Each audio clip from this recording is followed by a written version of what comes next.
it just happens that fairly soon after ordination I got involved with the Paul Clare world in Italy, and still I'm involved at a distance, and it's a world of its own. If one has a vocation in Italy, one often becomes a Franciscan or some form of Franciscan female, which in practice can mean some form of Paul Clare.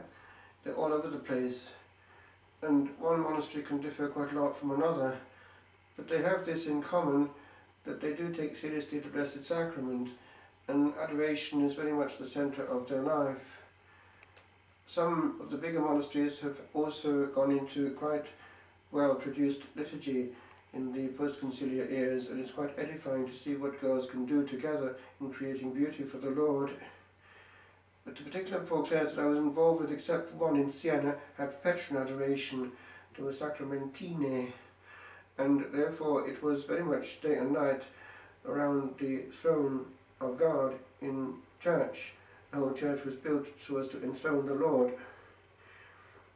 And one also saw that when that is the case, a certain peace tends to pervade the whole atmosphere of the monastery, for the Lord is always being adored by someone non-stop. And it does tend to refocus things, lest secondary things can take over. After all, if a Paul Clare doesn't do the one thing that she is made for, that is holding up the whole church, but does other things very well, then in the end she's missed the point of the unum necessarium. There are some spectacular cases in Italy actually of vocations. One in particular, there's a monastery of Paul Clares on an island, and only Paul Clares live on the little island, and they're bursting at the seams with vocations, and one can see why that should be the case. It's very attractive. An island claimed by heaven, with no infiltration of anything whatsoever.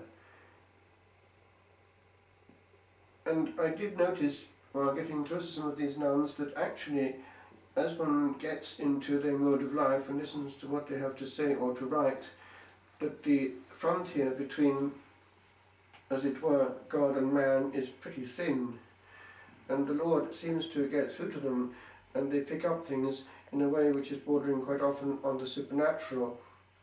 And certainly the supernatural is not absent from their life. They live on providence, and providence produces.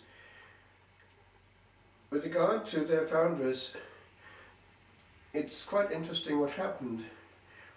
Whereas Francis himself gave the charism of poverty, which they took very seriously, they went into a female mode of the same, which meant gratuitous praise, and essentially developing their female quality of interiority, which the woman is better at than man in general, and therefore pure love. And they have been a huge army for the church ever since. They have this fourth vow, which is still there in some shape or form, because I heard it being mentioned in the professions of perpetual enclosure, and they do take it quite seriously as a rule. The breach therein seems to be the tendency in recent years to have sessions. That's a little bit dicey sometimes, because it takes a while to settle back to one's own monastery after being in a session in another, but that's not the question. In general, one can see the pattern. The monasteries that really do what they're there for draw vocations without any huge vocations drive, because the Lord is in charge and he wants his own, and he'll send them to where they'll serve him well. And actually girls draw other girls in. But the Franciscan female world is also far extensive beyond with regard to the different branches of Franciscan nuns, all claiming in some shape or form also that affiliation with St. Clare, at least in spirit. I remember one time when I was in the monastery as guest master, a girl came up to me, was on retreat, she was in a Franciscan habit, and she said, well, pray for me on this day, we have our solemn vows. So I looked at the card and I saw 1, 2, 3, 4, 5, 6, 7, 8, 9, 10, there were 10 girls on there. What, 10? Yes, 10. Only a few years ago they were still having vocations. 10 solemn professions in one ceremony was a big oomph. So that's the kind of thing that might go on where there's a fervent monastery. With regard to what that means for us, it's kind of important, because if we take the Lord equally seriously, we must find in our own modality what actually is going to work, so that we don't miss that unum necessarium. And the threat is that if we're doing many things for the Lord, we will. because we will be buzzing. And holy souls are buzzing all the time because they have very many means of serving the Lord which they didn't have before, high tech, and by nature they are absorbing. Therefore, when they come to the quiet times, their head is still buzzing. So we need to be aware of the issue, because if we don't have a pure time for the Lord when we do nothing else but the unum necessarium, then we too are buzzing. And if we buzz until death, we've missed the unum necessarium, even though we've served the Lord. So before it happens, before our life goes into that buzz, we need to calm down. You don't have to have access to people all the time. There are times of unavailability when we're totally available to the one who counts. Otherwise, we can't serve him because he can't get through to us. It's the danger of activism. It's there in the life of the clergy, it's there in the life of the laity, it's there also in the life of the monasteries, because we're only the first generation of ultra-modernity and we haven't quite learned the rules of the game. We know how St. Clare is always presented with the monstrance in her hand, and it's what happened when miraculously the Lord protected not only the monastery but Assisi. There was the danger from the invasion, Saracens coming in big force there, and they were going to take the town, and she had the inspiration, I think the Lord may have whispered something to her, and she presented the only defence that she had, the Lord of Hosts, the King of the monastery, and the one who reigned over Assisi, and miraculously the Lord took care of the problem and drove all danger away.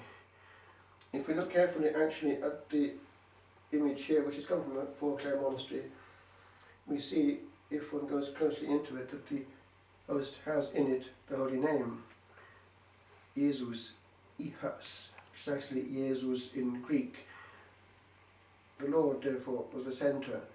And quite a few miracles of this kind have happened over the centuries. The Lord has taken care of his own. When I was in France, something similar happened.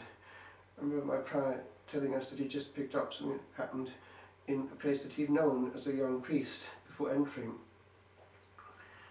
It was Castelnau de Gay, when the whole church caught fire.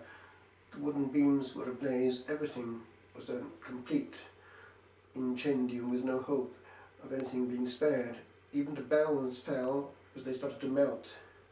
But the wooden tabernacle was completely unscathed, the hosts uncharred, and overlooking them was the statue of the Sacred Heart, quite as bright as ever before. And the newspaper just said, "Comme par miracle," as though by a miracle. Questa festa ci invita dunque ad andare alle radici della nostra fede e alla riforma interna della Chiesa sotto il movimento evangelico di San Francesco. Per le donne si trattava dell'amore, il servizio del Signore, l'invisibile come angeli della terra. Ci sono tanti monasteri di Clarisse in cui ci sono vocazioni e anche cose serie, bellezza, adorazione anche notturna, perpetua. Il Signore stesso pensa alle vocazioni in questi casi perché è ben servito. C'è un fenomeno particolare che mi interessa un po'. C'è un'isola in Italia, Santa Giulia mi pare, in cui sono solo monache, pieno di vocazione, nessuno altro, qualsiasi infiltrazione satanica impossibile, solo lode, solo amore. A modo nostro si fa la stessa cosa, dare il trono a Gesù in un posto geografico della terra in cui non c'è altra cosa, lode e onore al Re dei Re per i secoli dei secoli. Father, we adore you. May all eyes be for you. We love you. Jesus, we adore you.